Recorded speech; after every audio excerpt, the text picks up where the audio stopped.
I never thought moving to a quiet neighborhood in Scottsdale, Arizona, would turn into a nightmare orchestrated by the very people supposed to protect our community standards. The letter arrived on a Wednesday afternoon, slipped under my door while I was at work, accusing me of violating the HOA's quiet hours policy with excessive noise at 2 in the morning. The problem: I had been sound asleep, alone in my house, at the exact time they claimed I was throwing some kind of rager. My name is Marcus Sullivan, and I had purchased my modest 3-bedroom ranch-style home in the Desert Ridge community just 8 months earlier. At 32 years old, I worked as a software engineer for a tech company downtown, keeping regular hours and living a pretty straightforward life. I wasn't a partier. I didn't even own a decent sound system. My idea of a wild night was ordering takeout and watching true crime documentaries until I fell asleep on the couch around 10. The accusation made absolutely no sense. The letter was signed by Patricia Henderson, the HOA president, a woman I had only met twice at mandatory community meetings. She was exactly what you would picture when someone says, HOA Karen. Mid-40s, short blonde hair cut in that typical speak-to-the-manager style, always wearing pressed khaki pants and pastel cardigans like she was auditioning for a suburban catalog. Every time I had seen her, she was either complaining about someone's lawn being a quarter-inch too long or lecturing residents about proper holiday decoration protocols. The violation notice stated that on Tuesday, March 12th, at approximately 2:15 a.m., multiple residents had complained about loud music and voices coming from my property at 4782 Sagaro Lane. It cited Section 12 of the HOA bylaws regarding quiet hours, which ran from 10 p.m. to 7 a.m. on weekdays. The fine was $500, with an additional $500 for each subsequent violation. A hearing was scheduled for the following Monday evening at the community center. I read the letter 3 times, my confusion growing with each pass. Tuesday night I had gone to bed at 9:30 because I had an early morning meeting on Wednesday. I was exhausted from a long project deadline and had been in a dead sleep by 10. There was no party. There was no music. There were no guests. It was just me, unconscious, probably snoring into my pillow. My first instinct was to call Patricia directly, but the letter included a stern warning that all communication regarding violations must go through official channels and that the hearing was mandatory. Missing it would result in automatic acceptance of the fine and potential escalation to further penalties, including legal action for repeated violations. I spent that evening pacing my living room, trying to figure out what could have happened. Had someone made an honest mistake? Was it a different address? But 4782 Sagaro Lane was clearly printed on the notice. There was no ambiguity. Then a more disturbing thought occurred to me.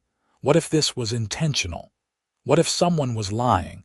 The next morning at work, I could barely concentrate. My colleague, David, noticed me staring blankly at my monitor during our stand-up meeting. Over coffee, I explained the situation. He whistled low and shook his head. HOA man, they're like little dictatorships. My brother dealt with something similar in temp. They accused him of having an unauthorized fence, but it was the previous owner who installed it. Took him 6 months and a lawyer to sort it out. But this is different, I said. They're accusing me of something that absolutely did not happen. I wasn't making noise because I was asleep. Can you prove it? David asked. That question stopped me cold. How do you prove you were asleep? I lived alone. I didn't have a partner who could vouch for me. I hadn't made any phone calls or sent any texts during that time. My car had been in the garage all night.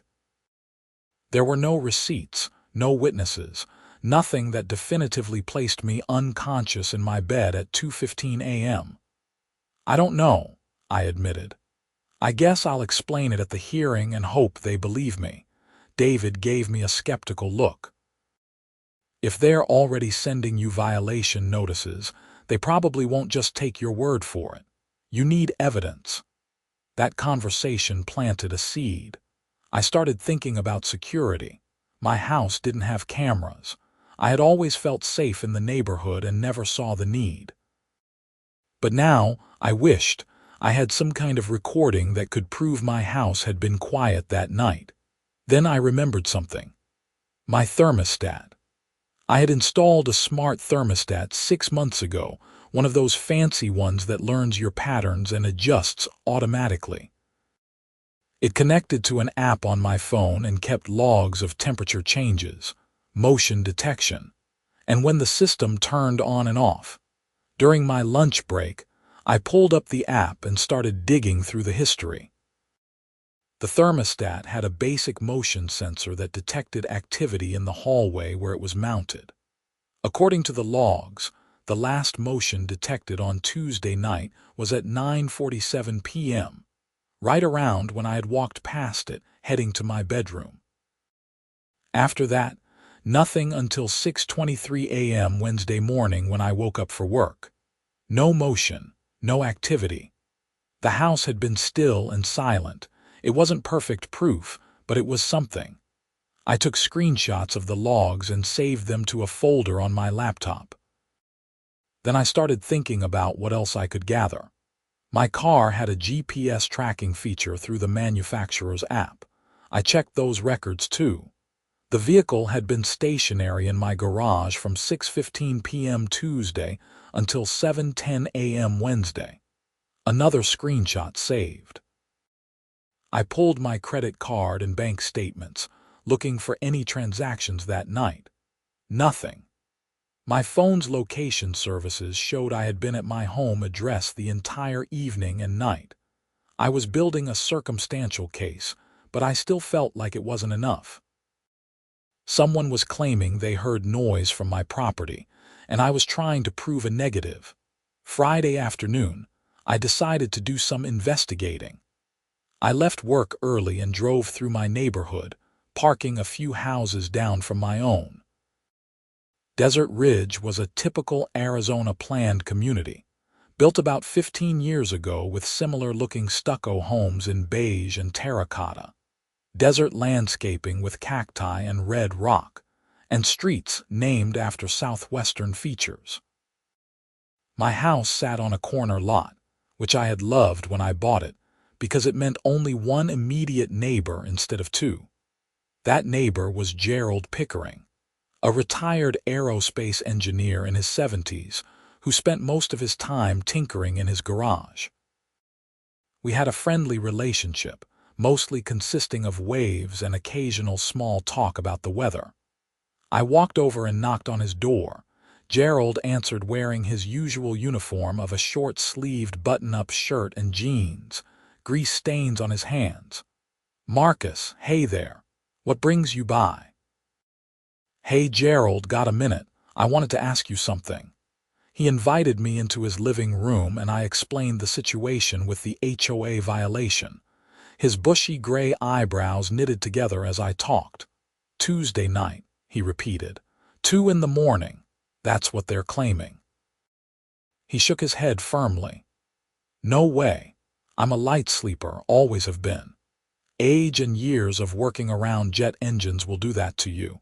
I didn't hear anything from your place Tuesday night. In fact, I haven't heard much of anything from your house since you moved in. You're about the quietest neighbor I've ever had." Relief washed over me. "Would you be willing to write that down? Maybe come to the HOA hearing on Monday?" "Absolutely," Gerald said without hesitation. "This is ridiculous." Patricia Henderson has been on a power trip ever since she became president. Just last month she tried to fine the Kowalskis because their mailbox was the wrong shade of beige. Can you believe that? Beige. She brought out paint swatches to prove it. I left Gerald's house with a handwritten statement and a promise that he would attend the hearing. It was good to have someone in my corner, but I still felt uneasy. If multiple people had complained, as the letter stated, why hadn't Gerald heard anything? He was my closest neighbor. That thought nagged at me all weekend. On Saturday, I decided to walk around the neighborhood and try to figure out which other houses would have been close enough to hear noise from my property. Across the street lived the Chen family, a young couple with 2 small kids. Diagonal from me was the Morrison house, which I knew was occupied by a single woman in her 60s. Beyond Gerald's house was a vacant property that had been on the market for months. Sunday morning, I worked up the courage to knock on the Chen's door. Linda Chen answered, bouncing a toddler on her hip while a preschooler clung to her leg. "Hi, I'm Marcus from across the street," I said, pointing to my house. "Oh yes, I've seen you around," she said with a tired smile. I explained the noise complaint, watching her face carefully. She looked genuinely confused. "Tuesday night? No, I didn't hear anything. Trust me, I would have noticed. I was up 3 times that night with Emma here," she jiggled the toddler, teething. "I was basically pacing the house from midnight until 4 in the morning. I remember looking out the window a few times and your house was completely dark. No cars, no lights, nothing." Another witness. I asked if she would be willing to provide a statement, and she agreed immediately, heading inside to write something down while I waited on the porch. When she came back, she handed me a detailed account of her sleepless night and confirmation that my house had been quiet. The Morrison house was next. I rang the bell and waited, but no one answered. I tried again later that evening with the same result. Either she wasn't home, or she wasn't answering. I left a note in her mailbox explaining the situation and asking her to contact me if she had any information about Tuesday night. By Sunday evening, I had statements from 2 neighbors categorically denying there had been any noise from my property. I had digital records from my thermostat, car, and phone showing no activity, but I still couldn't shake the feeling that I was missing something. If no one heard anything, who had complained? Why would the HOA send me a violation notice based on false reports? I spent most of Sunday night preparing for the hearing. I printed out all my evidence, organized it into a folder, and wrote out a statement explaining my position. I practiced what I would say, trying to keep my tone calm and factual. The last thing I needed was to come across as defensive or hostile. Monday at work dragged on forever. I kept checking the clock, watching the hours crawl toward the 6 p.m. hearing. I had told my boss I needed to leave early, citing a personal matter, and he had agreed without prying. By 4:30, I was in my car heading back to Scottsdale. The community center was a single-story building near the neighborhood entrance, with a small parking lot, and a sign advertising various activities like yoga classes and book clubs. I arrived 15 minutes early, clutching my folder of evidence. A few other residents were already there, milling around the lobby. I recognized some faces from community events, but didn't know anyone by name. At exactly 6 o'clock, Patricia Henderson emerged from a side room and called for everyone to enter. The main room was set up with rows of folding chairs facing a long table where Patricia sat alongside 2 other board members. I recognized one as a man named Thomas Wright, who I had seen at the last community meeting. The other was a woman I didn't know. "Good evening, everyone," Patricia said, her voice carrying that artificially sweet tone that set my teeth on edge. "We have several items on the agenda tonight, but we'll start with the violation hearing for 4782 Saguaro Lane, occupied by Marcus Sullivan." I raised my hand awkwardly. "That's me. Please come forward, Mr. Sullivan." I walked to the front of the room, very aware of a dozen pairs of eyes on my back. Patricia gestured to a chair facing the board table, and I sat down, placing my folder on my lap. "Mr. Sullivan, you received notice of a violation regarding excessive noise during quiet hours on Tuesday, March 12th, at approximately 2:15 a.m. Multiple complaints were filed by concerned residents. Do you understand the nature of this violation?" "I understand what the letter said," I replied carefully, "but I'm here to dispute it because it didn't happen." Patricia's expression didn't change. "Are you denying that there was noise coming from your property at the specified time?" "Yes, absolutely. I was asleep. I live alone and I went to bed around 9:30 that night. There was no party, no music, no guests, no noise of any kind."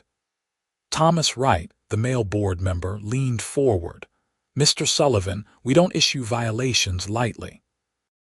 We received multiple independent complaints from residents in your vicinity. Are you suggesting these people are lying?"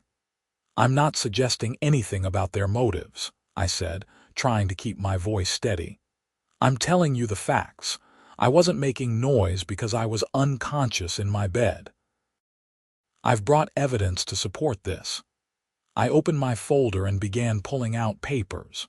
First, I have statements from my two closest neighbors, Gerald Pickering and Linda Chen. Both state they didn't hear any noise from my property that night. Mrs. Chen was actually awake during the time in question and specifically remembers my house being dark and quiet. I passed the statements forward. Patricia took them with a tight smile, barely glancing at them before setting them aside. "I also have digital records," I continued.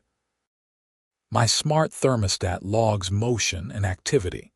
It shows no movement in my house between 9:47 p.m. and 6:23 a.m.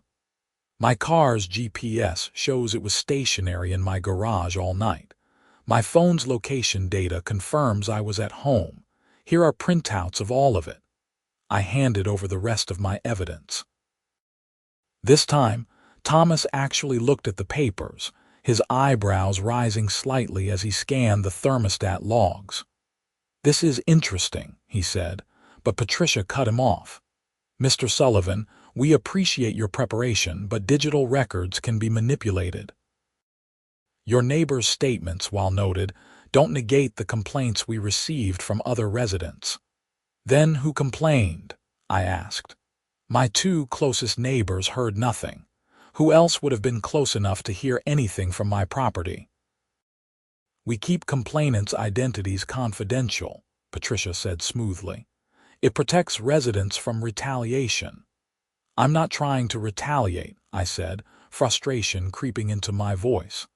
"I'm trying to understand how multiple people heard noise that didn't exist. This doesn't make sense." The third board member, who hadn't spoken yet, finally chimed in. "Perhaps there was noise and you simply don't remember it. Had you been drinking that evening?" I stared at her in disbelief. "No, I had been working on a project deadline and was exhausted. I fell asleep watching TV around 9:30 and didn't wake up until my alarm the next morning. I'm telling you, there was no noise." Patricia shuffled some papers in front of her. "Mr. Sullivan, I'm going to be frank. We have a responsibility to all residents to maintain community standards. Quiet hours exist for a reason. Whether or not you remember making noise, we have multiple documented complaints. The violation stands and the fine is $500, due within 30 days. "This is insane," I said, my voice rising despite my efforts to stay calm. "You're fining me for something I didn't do, and you won't even tell me who supposedly heard this noise. How is that fair?" "Mr. Sullivan, please lower your voice," Patricia said coldly. "This hearing is concluded. You'll receive written confirmation of the board's decision within 48 hours. If you wish to appeal, you may submit a written request within 15 days. Though I'll warn you that appeals rarely overturn initial decisions." I sat there stunned as she moved on to the next agenda item as if I had ceased to exist. Gerald, who I hadn't noticed entering the room, stood up from the back row. "Now hold on just a minute," he called out. "I live right next door to Marcus, and I'm telling you there was no noise. I would have heard it." "Thank you for your input, Mr. Pickering," Patricia said dismissively. "It's been noted for the record. Now if we can move on." "This is a kangaroo court," Gerald muttered, loud enough for everyone to hear. Patricia's expression hardened. "Mr. Pickering, if you continue to disrupt this meeting, I'll have you removed." I stood up, placing a hand on Gerald's shoulder. "It's okay. Thank you for coming." We walked out together, my hands shaking with anger and disbelief. In the parking lot, Gerald turned to me with fire in his eyes. "That woman is crooked, Marcus. Something's not right here." "I know," I said, "but I don't know what to do about it." "Don't pay that fine," Gerald said firmly. "Make them take you to court if they want their money. At least then you'll have a real judge looking at the evidence." I drove home in a daze, Gerald's words echoing in my head. The idea of fighting this battle felt exhausting, but the alternative was admitting to something I didn't do and setting a precedent that the HOA could fine me whenever they wanted for whatever they wanted. That night, I couldn't sleep. I kept replaying the hearing, Patricia's smug face, the way she had dismissed all my evidence without really considering it. Around midnight, I got out of bed and went to my home office. If I was going to fight this, I needed to understand what I was up against. I pulled up the HOA's governing documents on my laptop, documents I should have read more carefully before buying the house. The bylaws were dense, full of legal jargon and subsections. I made coffee and started reading, taking notes on anything relevant to violations, fines, and appeals. 3 hours later, my eyes burning from screen time, I found something interesting. Section 18 of the bylaws stated that any violation must be substantiated with credible evidence, including but not limited to photographic documentation, video recordings, or sworn statements from complainants. The key phrase was sworn statements. Patricia had claimed multiple complaints, but she hadn't shown me any statements, sworn or otherwise. She had simply asserted they existed. I kept digging and found the appeals process outlined in Section 19. It required a written appeal within 15 days, a $50 filing fee, and a hearing before the full board plus 2 randomly selected community members to ensure impartiality. It wasn't much, but it was better than the kangaroo court I had just experienced. Tuesday morning, exhausted but determined, I started drafting my appeal. I detailed everything that happened, included copies of my evidence, and specifically cited Section 18's requirement for credible evidence. I questioned the existence of the multiple complaints and demanded to see the sworn statements, as was my right under the governing documents. I submitted the appeal that afternoon, along with a check for $50, dropping it in the HOA office's mailbox. The office was a small converted house near the community center, and according to the posted hours, Patricia kept office hours on Wednesday and Friday afternoons. While I waited for a response, I decided to do more investigating. If someone had actually made noise complaints, there had to be a record. The HOA was required to keep meeting minutes and violation reports. Those should be available to residents upon request. Wednesday afternoon, I showed up at the HOA office during Patricia's posted hours. The door was locked, and a handwritten sign said "Office closed today." I tried again Friday with the same result. Either Patricia was skipping her office hours, or she was avoiding me specifically. The following Monday, I received a letter from the HOA. My appeal had been received and was under review. A hearing was scheduled for April 8th, 3 weeks away. In the meantime, the original fine was still due by the original deadline of April 10th. If I failed to pay, additional late fees would accrue. The timing was clearly intentional. They wanted the money before I even had my appeal hearing. I called my bank and put a hold on paying anything to the HOA, documenting everything in case this went legal. The next 2 weeks passed in tense silence. I heard nothing from the HOA. My neighbors reported no additional complaints about my property, which was good since I was basically living like a monk, keeping my house as quiet as possible. I even started wearing headphones to watch TV, paranoid that any sound might be used against me. Then something happened that changed everything. It was a Friday night, almost midnight, and I was reading in bed when I heard music. Loud music. Bass thumping, voices raised in laughter and conversation. The sound was muffled but clearly audible even through my closed windows. I got up and walked through my house, trying to figure out where it was coming from. It wasn't my house. I opened my front door and stepped outside. The music was louder out here, and it seemed to be coming from somewhere down the street. I walked across my lawn, following the sound. 3 houses down on the opposite side of the street, number 4756, was lit up like a casino. Cars lined the street and filled the driveway. People were visible through the windows, moving around, drinks in hand. The music was definitely coming from there. I stood on the sidewalk, dumbfounded.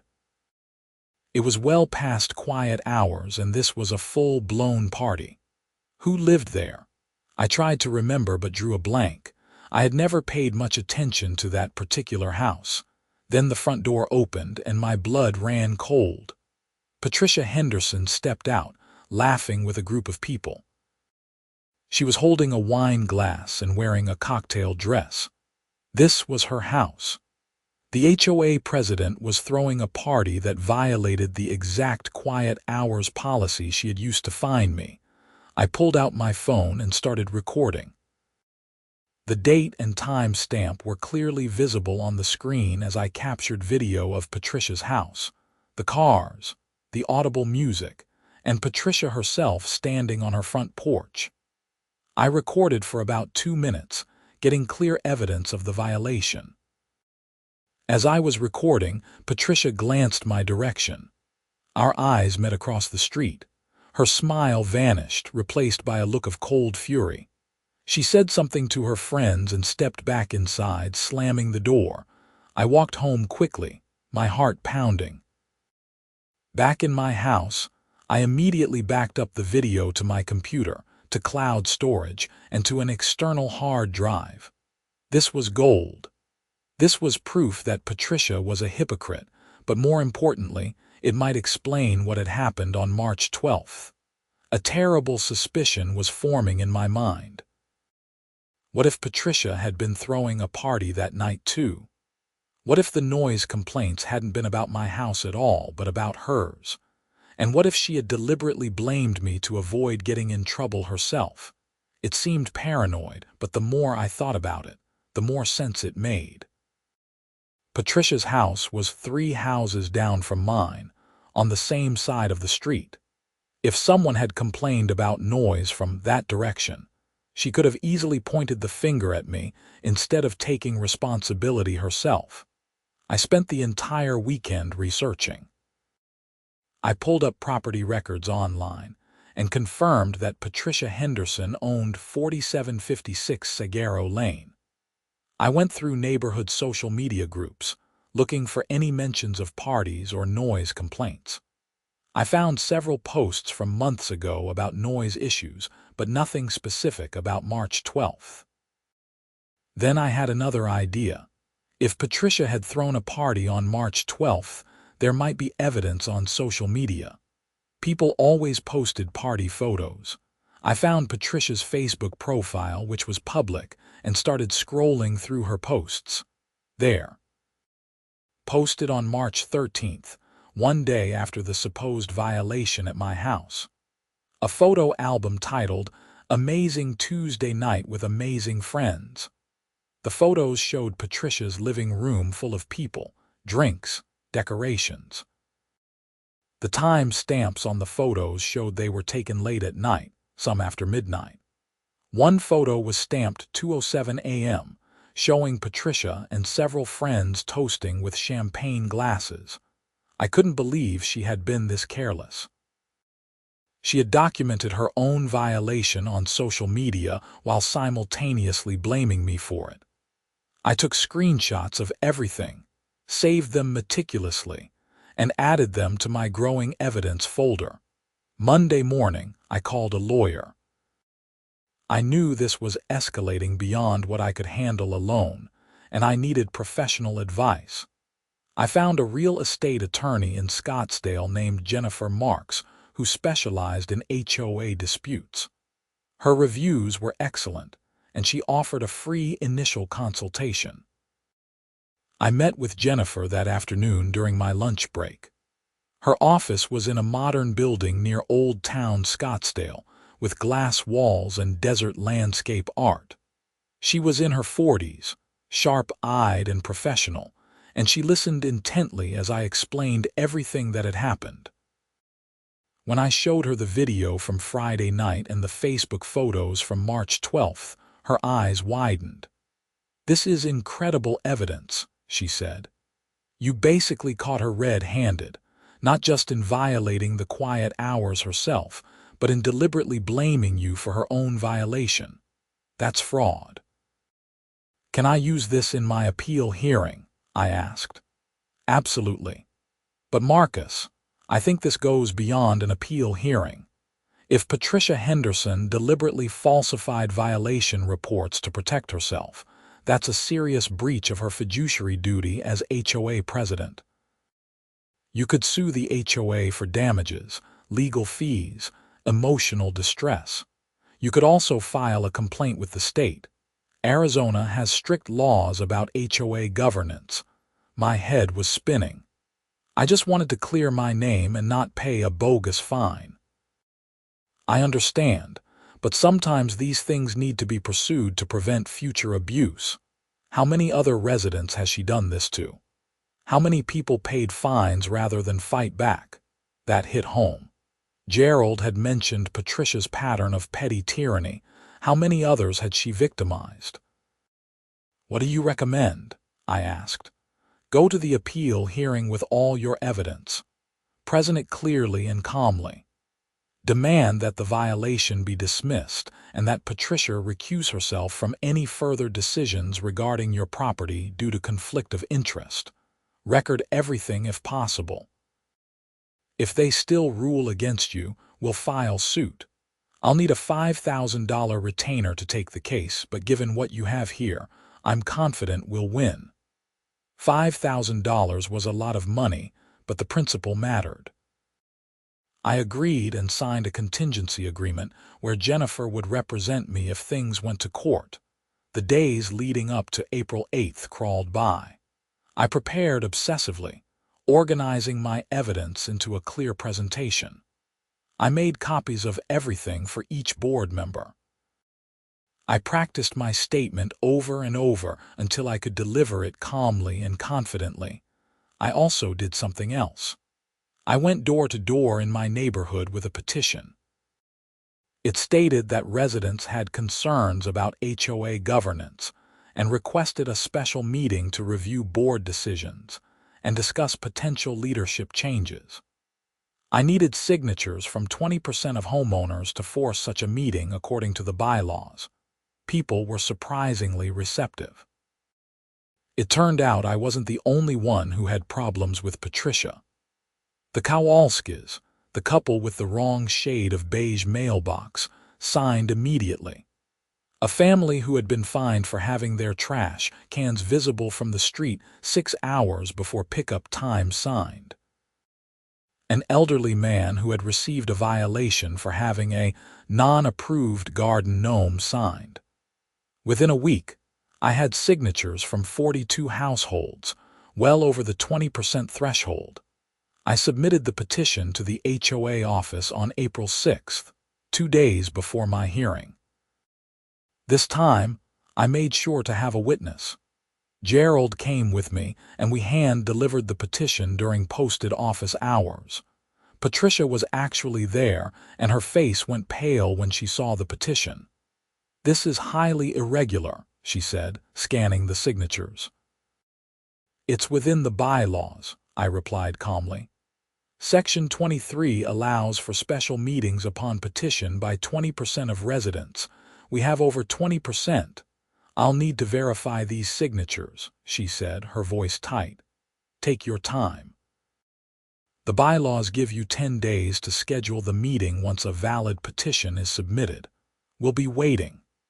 Gerald and I left, and I felt a small surge of victory. The fight was far from over, but at least I was fighting back.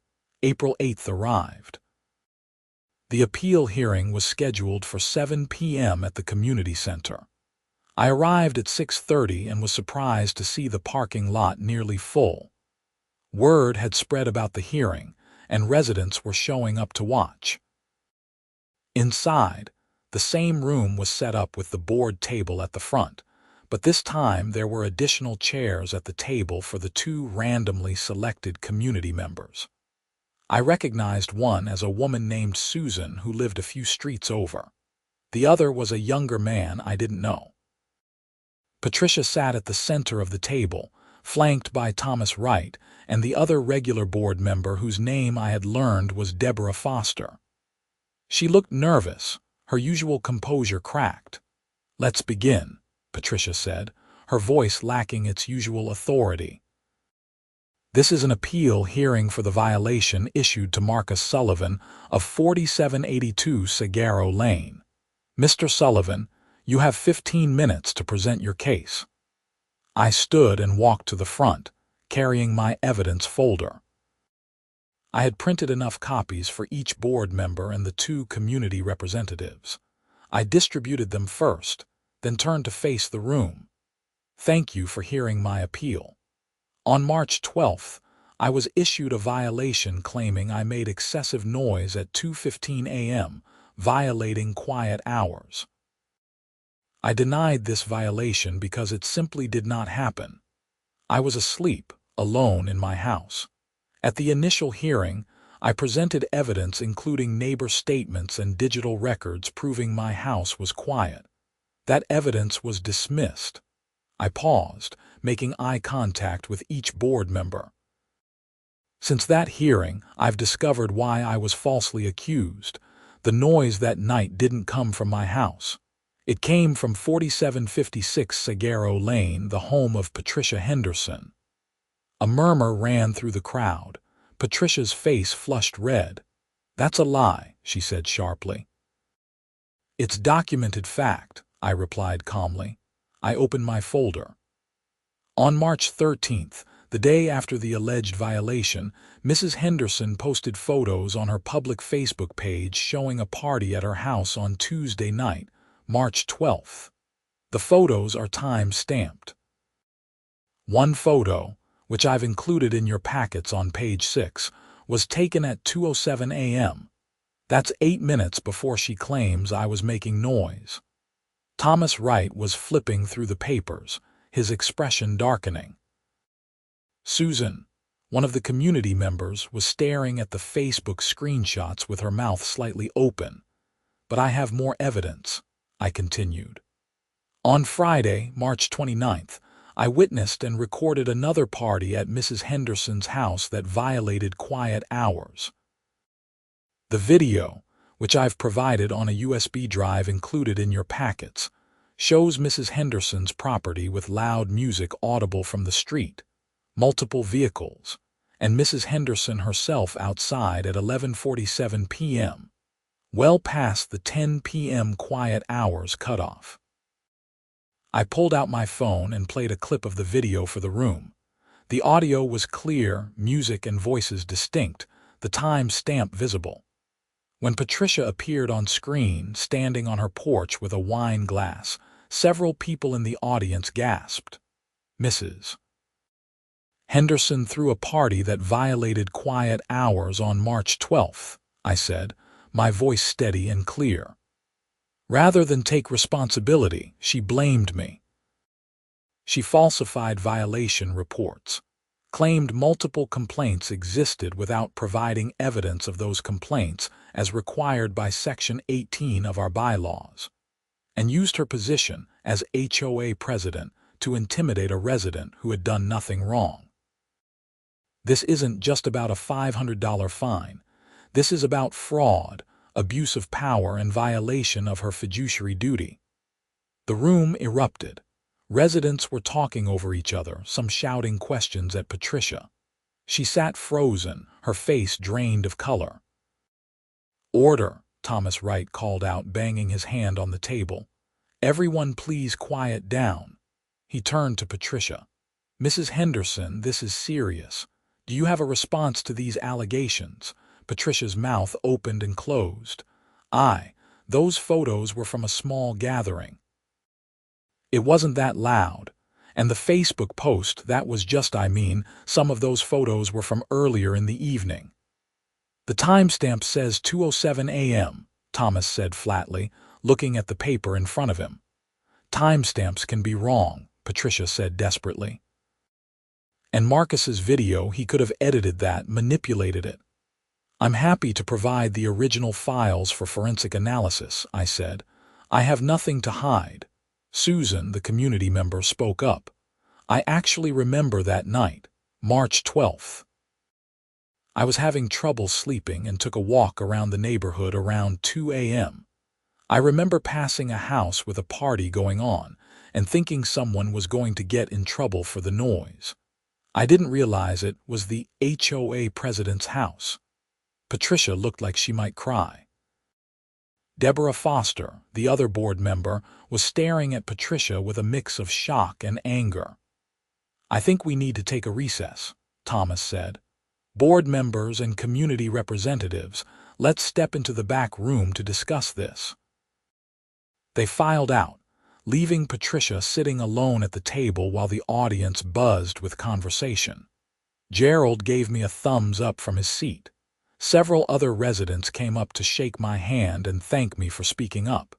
15 minutes later, the board returned. Thomas looked grim as they took their seats. "After reviewing the evidence presented by Mr. Sullivan, the board has made several decisions. First, the violation issued to Mr. Sullivan is dismissed in full. There will be no fine, and the violation will be removed from his record with a formal apology issued in writing." Relief flooded through me, but Thomas wasn't done. Second, the board finds that Patricia Henderson violated quiet hours on March 12th and March 29th. Per our bylaws, each violation carries a $500 fine. Mrs. Henderson is fined $1,000. Patricia's head snapped up. "You can't be serious." Third, Thomas continued, his voice hard, the board finds that Mrs. Henderson engaged in misconduct by falsifying violation reports and abusing her authority as president. Effective immediately, Patricia Henderson is removed from her position as HOA president and suspended from the board pending a full investigation. If evidence of fraud is confirmed, we'll be referring this matter to local authorities. The room burst into applause. Patricia stood up abruptly, her chair scraping loudly.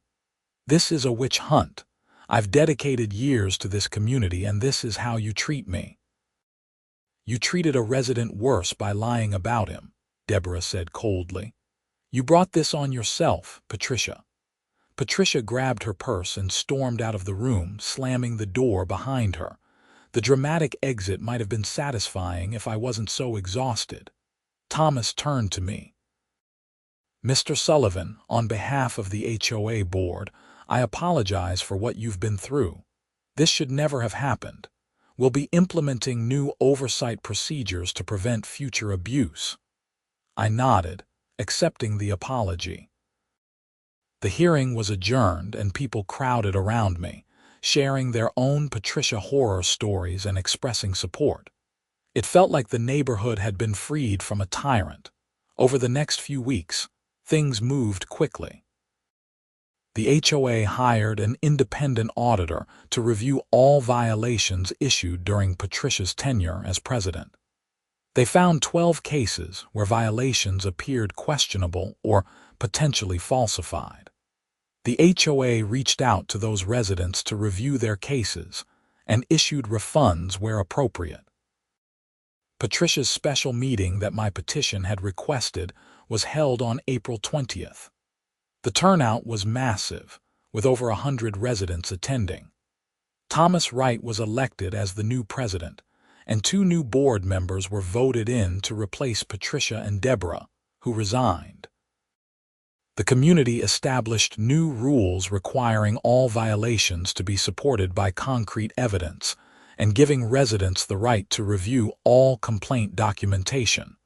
But the legal consequences were just beginning. In early May, I was contacted by a detective from the Scottsdale Police Department. Several residents whose cases had been reviewed by the auditor had filed complaints alleging fraud and extortion. The detective wanted to interview me and review my evidence. I met with Detective Ramon Gutierrez at the police station, bringing everything I had collected. He was a methodical man in his 50s, taking detailed notes as I walked him through the timeline. "This is a civil matter primarily," he explained. "But when someone uses their official position to extract money from people under false pretenses, that can cross into criminal territory. We're building a case." I also learned that Patricia had a history. Before becoming HOA president, she had been on the board of another HOA in Scottsdale and had been quietly asked to resign after financial irregularities. Nothing had been proven, but the pattern was concerning. In June, Patricia Henderson was arrested and charged with fraud and theft by extortion. The prosecutor's case relied heavily on my evidence and the auditor's findings. It turned out that over the past 2 years, Patricia had issued fraudulent violations totaling over $15,000 in fines, much of which had gone into the HOA's discretionary fund that she controlled. The case made local news. "Former HOA president arrested for fraud" ran as a headline in the Arizona Republic. I declined to be interviewed, wanting to put the whole mess behind me, but several other residents spoke to reporters about their experiences. Patricia's trial was scheduled for October. In the meantime, she lost her real estate license, which she had used for her day job. Her husband, who I learned was a fairly successful dentist, filed for divorce. The neighborhood gossip mill was relentless, though I tried to stay out of it. In August, I received a settlement offer from Patricia's attorney. In exchange for dropping any civil claims, Patricia would pay me $10,000 for damages and legal fees. Jennifer Marks, my attorney, advised me to take it. We could sue for more, but litigation would drag on for years. I accepted the settlement. The money covered Jennifer's fees with plenty left over. More importantly, it represented acknowledgement that what had been done to me was wrong. Patricia ended up pleading guilty to reduced charges in September. She received 2 years of probation, community service, and was ordered to pay full restitution to all affected residents. She avoided jail time, which some people in the neighborhood were angry about, but I felt it was appropriate. She had been publicly humiliated, lost her career and marriage, and would have a criminal record. That seemed like enough consequence. By the time autumn arrived, life in Desert Ridge had returned to a peaceful normal.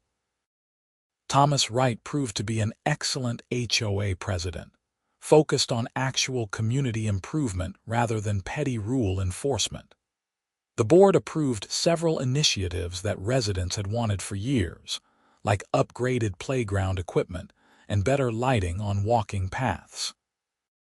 Gerald and I became good friends through the whole ordeal. We started a weekly tradition of having dinner together, usually grilling on his back patio and solving the world's problems over beer. Linda Chen from across the street organized a neighborhood block party in October, a genuinely fun gathering that didn't violate any quiet hours. One evening in late November, I was sitting on my front porch watching the sunset paint the desert sky in shades of orange and purple. My phone buzzed with a text from my sister back in Ohio, asking how things were going. "Pretty good," I typed back. "Quiet neighborhood, no drama." And for once, that was actually true. The nightmare with Patricia had taught me the importance of standing up for yourself, documenting everything, and not backing down when you know you're right. It had also shown me that communities work better when people support each other rather than trying to control each other. I thought about that first letter, the one that had accused me of violating quiet hours when I had been sound asleep. At the time, it had felt like the end of the world, an impossible situation with no good solution. But by refusing to accept an unjust accusation, by gathering evidence and fighting back, I had not only cleared my name, but helped expose corruption that had affected dozens of people. The smart thermostat that logged my movement, the car GPS that tracked my vehicle, the social media posts Patricia had carelessly left public, and the video I had recorded that Friday night had all combined to create an undeniable record of the truth. In an age where digital surveillance often feels invasive, I was grateful for the technology that had proven my innocence. Desert Ridge was truly peaceful now. The new HOA board focused on genuine issues like maintaining common areas and organizing community events. Violations were issued only for serious problems, and only with clear documentation. Residents felt comfortable in their homes, not afraid that some minor infraction would result in arbitrary fines. As Christmas approached, the neighborhood transformed into a display of lights and decorations, everyone going all out without fear that their reindeer were 2 inches too tall, or their inflatable Santa wasn't on the approved decoration list. Gerald put up an elaborate light show synchronized to music, and instead of complaints, he received compliments and requests to do it again next year. On Christmas Eve, I hosted a small dinner for my closest neighbors. Gerald brought his famous smoked turkey. Linda and her husband brought their kids and homemade tamales, and a few other neighbors I had gotten to know contributed dishes and desserts. We ate, laughed, and celebrated not just the holiday but the sense of community we had built. At one point, Gerald raised his glass in a toast. To Marcus, who had the courage to fight back when most of us would have just paid the fine and hoped to be left alone, "You made this neighborhood better." Everyone echoed the toast, and I felt a warmth that had nothing to do with the wine. It was the warmth of belonging, of being part of a real community rather than just a collection of houses governed by arbitrary rules. Later that night, after everyone had gone home and I was cleaning up, I looked around my modest ranch house with genuine affection. When I had bought it less than a year ago, I had seen it as just a place to live. Now it felt like home, and Desert Ridge felt like my community in the truest sense. The whole experience had been stressful, expensive, and at times overwhelming, but it had also been worth it. Not just for me, but for everyone Patricia had bullied, everyone who had paid unjust fines, everyone who had lived in fear of arbitrary punishment for minor infractions. The legal system had worked, eventually. The truth had come out, justice had been served, and the neighborhood was better for it. It wasn't a perfect ending. There was no way to erase the stress and anxiety Patricia had caused, but it was a good ending. A fair ending. As I locked up for the night and headed to bed, I smiled thinking about how different things might have been if I had just paid that first $500 fine. I would have taught Patricia that she could get away with fraud. She would have continued abusing her power, victimizing more residents. The corrupt system would have remained in place. Instead, by standing up, by documenting everything, and by refusing to back down, real change had happened. It was a reminder that individual actions matter, that fighting for what is right can make a genuine difference, even when the odds seem overwhelming. I slept soundly that night, in my quiet house, in my peaceful neighborhood, knowing that sometimes the best way to keep the peace is to fight for justice. The recordings had proved their party was the problem. The truth had set me free. And in the end, I had won not just a legal victory, but something more valuable, a true sense of home.